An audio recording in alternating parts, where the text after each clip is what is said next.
भारत साथियों आज एक और खास विषय पे वीडियो लेकर के आपके बीच में आए हैं। जैसे कि आपने टाइटल देख लिया होगा, इस वीडियो में बात करने वाला हूँ राजनीति में एंट्री करने के सही समय के बारे में। अभी मैं काउंसलिंग में गया था तो वहाँ कई युवा मिले, कॉलेज के स्टूडेंट्स थे। उन्होंने कहा कि सर राइट टाइम क्या है राजनीति में एंटर करने का, जो हमें सफलता में आसानी हो पाए या जिसमें हम आसानी से सफल हो जाएं या कम समय लगा के ज्यादा सफलता मिल जाए, और क्या ऐसा कोई राइट टाइम होता भी है कि नहीं होता है। तो मैंने वहां उन्हें गाइड किया, तो मुझे लगा यार ये तो सवाल बहुत सारे लोगों का होगा। तो मुझे लगा ये बात करनी चाहिए, वीडियो बनानी चाहिए इस पर कि कब राइट टाइम होता है। वैसे तो राजनीति में कोई आदर्श टाइम तो नहीं होता है।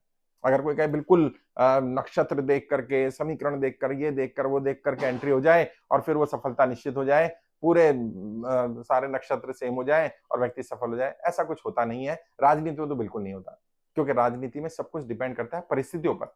तो मैं कुछ परिस्थितियां बताता हूं, किन परिस्थितियों में राजनीति में एंटर करना सही रहता है। हाँ, पहली परिस्थिति, और जो भारत की राजनीति में तो बहुत बार बनी है और अभी भी लगभग वैसा ही माहौल चल रहा है, जब लोगों की स्थिति खराब हो रही हो और लोगों का नेताओं पर से विश्वास कम हो रहा हो। ये एक समय होता है, जैसे हमने अन्ना आंदोलन के समय देखा या जनता पार्टी के समय देखा था, जनता दल के समय देखा था। जब नेताओं पर से भरोसा उठता है, डिस्ट्रस्ट की सिचुएशन होती है, कुछ नेताओं की गलतियों के कारण और कुछ माहौल बना देने के कारण, जो भी रहा हो, चाहे माहौल बनाया आर्टिफिशियली क्यों ना हो। अगर नेताओं के बारे में थोड़ा सा डिस्ट्रस्ट है, नेताओं पर भरोसा नहीं है, नेता मेन मुद्दों पर काम नहीं कर रहे, बात नहीं कर रहे, ना सत्ता पक्ष कर रहा ना विपक्ष कर रहा, कोई नेता जनता की आवाज नहीं उठा रहा, ये एक समय होता है जब आप जनता की नब्ज पकड़ें और जनता की मांग को आगे लेकर के आए। ऐसे समय में क्या होगा, वो जनता जो अपने आप को ठगा हुआ महसूस कर रही होगी राजनेताओं से, वो जनता जो हाशिए पर पड़ी होगी, वो जनता जिसे लग रहा होगा कि हमने नेताओं को इसलिए तो नहीं चुना था कि अपनी राजनीति करते रहे, दल बदल करते रहे, हमने तो अपनी समस्याओं के लिए, अपनी प्रॉब्लम के लिए चुना था, वो हमारी आवाज नहीं उठा रहे, तो जो मिल जाए वो अगर हमारी आवाज उठा रहा है, हम उसके साथ जुड़ जाएं। और ऐसा ही होता है, नई पार्टियों का उदय तब होता है, नए नेता, नए जननायक तभी खड़े होते हैं जब जनता परेशान हो रही हो, जनता का डिस्ट्रस्ट हो रहा हो राजनेताओं पर, और राजनेता मेन मुद्दों पर बात ना करके, काम ना करके माइंड डाइवर्ट करने का काम कर रहे हैं। धर्म के नाम पर हो सकता है, जाति के नाम पर हो सकता है, क्षेत्र के नाम पर हो सकता है, भाषा के नाम पर हो सकता है, किसी और मुद्दे के आधार पर हो सकता है, जो जनता के से सरोकार नहीं करता है, डायरेक्ट नहीं करता। मतलब लॉन्ग टर्म में हो सकता है जनता को उससे लाभ हो जाए या जनता उससे त्रस्त हो, लेकिन इमीडिएटली जनता को जो रिलीफ चाहिए, वो रिलीफ पर बात कोई नहीं कर रहा। तो आप क्या कर सकते हैं, ये राइट टाइम है जब ज्यादातर जनता नेताओं पर ट्रस्ट नहीं कर रही है, विश्वास नहीं कर रही, या डिस्ट्रस्ट की फीलिंग आ रही है कि उनकी बात कोई नहीं कर रहा, उनके मुद्दे कोई नहीं उठा रहा। तो ऐसे लोगों के बीच जाकर के उनके नेता बनने का ये एक समय होता है जिससे कि जनता आपको अपना नेता, अपने लीडर के रूप में स्वीकार कर सकती है। फिर ये आपकी काबिलियत के ऊपर होगा कि आप कितनी मुखरता से उनके मुद्दे उठाते हैं, आपके अंदर कितना कनेक्टिविटी होती है उस मुद्दे के आधार पर, आप कितना कनेक्शन फील कर पाते हैं, और जनता जनता उस मुद्दे से भी कनेक्शन फील कर पाती है, और आपके साथ वो मुद्दा जब आप उठा रहे हैं तो आपके साथ कनेक्शन कितना फील कर पाती है। इससे तय होगा कि आपने राइट डिसीजन लिया कि नहीं लिया। लेकिन जैसे मैंने कहा, राजनीतिक परिस्थितियां, तो एक पहली परिस्थिति है जब ट्रस्ट नहीं हो या ट्रस्ट कम हो रहा हो और जनता के मुद्दों पर बात ना करके बाकी मुद्दों पर बात हो रही हो, माइंड डाइवर्ट किया जा रहा हो। दूसरा, एक परिस्थिति आती है राजनेता के जीवन में या व्यक्ति के जीवन में, जब आपको लगने लगे कि अब आपका थोड़ा परिवार सेटल हो गया है, जब आपको लगे कि आपके पास कुछ संसाधन आ गए हैं, जब आपको लगे कि आपने जरूरी जो अनुभव था वो ले लिया है, अब इस अनुभव को बड़े स्केल पर ले जाने का समय है। तो ये भी एक समय होता है जब आपको लगता है हमने बिजनेस भी कर लिया, अपने आप को सेटल कर लिया, परिवार भी सेटल हो गया, अब आपके पास समय है, 40, 45, 50 वर्ष की आयु हो गई है, सेटल हो गया सब कुछ, चीजें स्मूथ चल रही हैं, आप अपना खर्चा निकालने के लिए राजनीति पर निर्भर नहीं रहने वाले। ज्यादातर राजनेता जो अभी वर्तमान में है, सांसद हो या विधायक हो, आप हैरान होंगे जान करके, वो अपनी सैलरी यूज ही नहीं करते। क्यों? क्योंकि सैलरी की उन्हें जरूरत नहीं है, वो अपने पैरेलली कोई ना कोई बिजनेस, कोई ना कोई काम कर रहे हैं। ये डिबेट का विषय होगा कि किस तरह के काम कर रहे हैं, उसमें लेजिटिमेट कितने हैं और इलीगल कितने हैं, उस पर मैं बात नहीं करूंगा, लेकिन पैरेलली उनका कोई ना कोई सोर्स ऑफ इनकम है।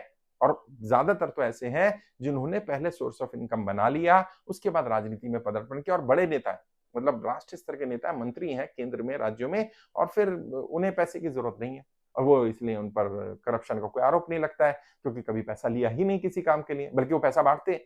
मतलब वैसे तो वो भी इलीगल ही है कि आप राजनेता पैसा बांटना शुरू कर दे लोगों की समस्याओं को सुनने के बाद, उनकी समस्याओं के टेम्परेरी सॉल्यूशन, क्योंकि पैसा परमानेंट सॉल्यूशन तो नहीं है। ऐसी स्थिति बनाओ ना कि उन्हें नेताओं पर या किसी पर निर्भर ही ना रहना पड़े पैसे के लिए, लेकिन नेता फिर भी करते हैं कि टेम्परेरी उसको दवाई के लिए, पैसे और खर्चे के लिए, कुछ और मतलब बच्चों की शादी करनी है, करना है, आर्थिक रूप से भी सहायता करते हैं। बट वो सफल हैं और जनता भी ऐसी है, क्योंकि जनता को लगता है कि नेता अगर हमें पैसा दे रहा है, तो अपनी जेब से थोड़ी ना दे रहा होगा, वो तो गड़बड़ करते ही हैं। मतलब बाय डिफ़ॉल्ट भारत की जनता के माइंड में ये फिक्स है कि राजनेता और बेईमान ना हो, मतलब ईमानदारी और राजनेता दोनों का कॉम्बिनेशन बड़ा रेयर है।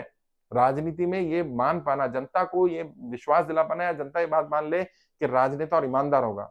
भई ये हो सकता है वो अपने लिए ना ले, ये हो सकता है। लेकिन उसके मित्र तो होंगे, मित्रों के लिए तो करेगा और क्योंकि मित्र उसको चुनाव में मदद करेंगे क्योंकि पैसा तो लगेगा। तो ये एक सिस्टम ऐसा बन गया है कि सत्ता से पैसा, पैसे से सत्ता और ये लगातार चल रहा है। तो विश्वास ही नहीं हो पाता कि कोई ईमानदार हो सकता है और जो सो कॉल्ड अपने आप को कट्टर ईमानदार कहते हैं, सो कॉल्ड कहते हैं कि हमने तो कुछ गड़बड़ करी नहीं है।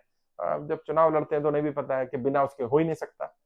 कोई भी व्यक्ति मैंने पहले ही बोला था, कोई भी व्यक्ति भारत की राजनीति में ऐसा नहीं है जो बिना करप्शन के चुनाव जीत जाए। हो ही नहीं सकता। पहला तो करप्शन वो ये करेगा कि जो चुनाव आयोग ने लिमिट दी है उससे ज्यादा पैसा खर्च करेगा और वो दिखा देगा ये तो पार्टी का खर्चा है, ये तो कार्यकर्ताओं ने खर्च कर दिया, जब ऐसा होता नहीं है। और हम मैं तो सभी पॉलिटिकल पार्टियों के लिए लगभग देश की कोई ऐसी पार्टी नहीं है जिसके किसी उम्मीदवार के लिए कभी काम ना किया हो। हर पार्टी में थोड़ा बहुत कुछ-कुछ काम किया है। पता है सब कहते हैं ना हमाम में सब एक जैसी हैं, तो सब एक जैसे ही। वो वैसे ही काम करते हैं। बैकग्राउंड वही है। इलेक्शन मैनेजमेंट एक जैसा ही करना होता है, मनी मैनेजमेंट वैसे ही करना होता है, क्राउड मैनेजमेंट वैसे ही करना होता है, ध्रुवीकरण को वैसे ही यूज़ करना है। कम या ज़्यादा, किसी को नहीं आता होता है तो वो कम करता है, वो साफ छवि रखता है अपनी, बट करते समय बोलता कोई नहीं। बहुत सारी चीजें ऐसी है ना करते समय बोलता कोई नहीं तो वही इसी कैटेगरी में। लेकिन ये हमारा मुद्दा नहीं है। हमारा मुद्दा ये है कि ये दिक्कत आएगी, ये चैलेंज आएगा और ये वास्तविकता है, चैलेंज भी नहीं कहेंगे इसको, ये वास्तविकता है। अगर एंट्री करनी है तो ऐसी स्थिति में करिए जब ये सब आपको ना करना पड़े। आपकी परिस्थितियां ऐसी हों कि कम से कम आपके ऊपर कोई बेईमानी का आरोप तो लग सकता है। आरोप तो देखिए जब आप ईमानदार होंगे तब भी लग जाएगा, लेकिन आपको बेईमानी ना करनी पड़े, आपने बेईमानी ना की हो। जब आपका दिल जानता है, आपका ज़मीर जानता है कि आपने अपना पैसा लगाया, आपने संसाधन लगाए, आपने अपना मेहनत दी, अपना सब कुछ किया और फिर कोई आरोप लगे तो कोई बात नहीं, वो झेल लेंगे। वो कोर्ट भी है, कचहरी भी है, बहुत सारे ऑप्शंस हैं। लेकिन अगर आपने गलत किया है और किसी का दिल दुखाया है, कोई रिश्वत ली है, गलत तरीके से पैसा कमाया है, लोगों की ज़मीनें हड़पी हैं, लोगों का नुकसान किया है, जानबूझ करके ऐसे कानून बनाए या इस तरह का दबाव बनाया पुलिस पर, प्रशासन पर, जिससे आपको तो लाभ हुआ और किसी का नुकसान हो गया, तो वो कुछ कर तो नहीं पाएगा, गरीब है बेचारा, लेकिन वो बद्दुआ दे सकता है और वो लग जाती है साथ। मैंने देखा है, ऑब्जर्व किया है, हो जाता है। तो ऐसी स्थिति में ना आए या ऐसी स्थिति ना पड़े, तो बेहतर होगा अपनी स्थिति पहले ठीक कर लें, फिर राजनीति में उतरें। वो एक ऑप्शन हो सकती है कि हाँ, ये राइट टाइम है।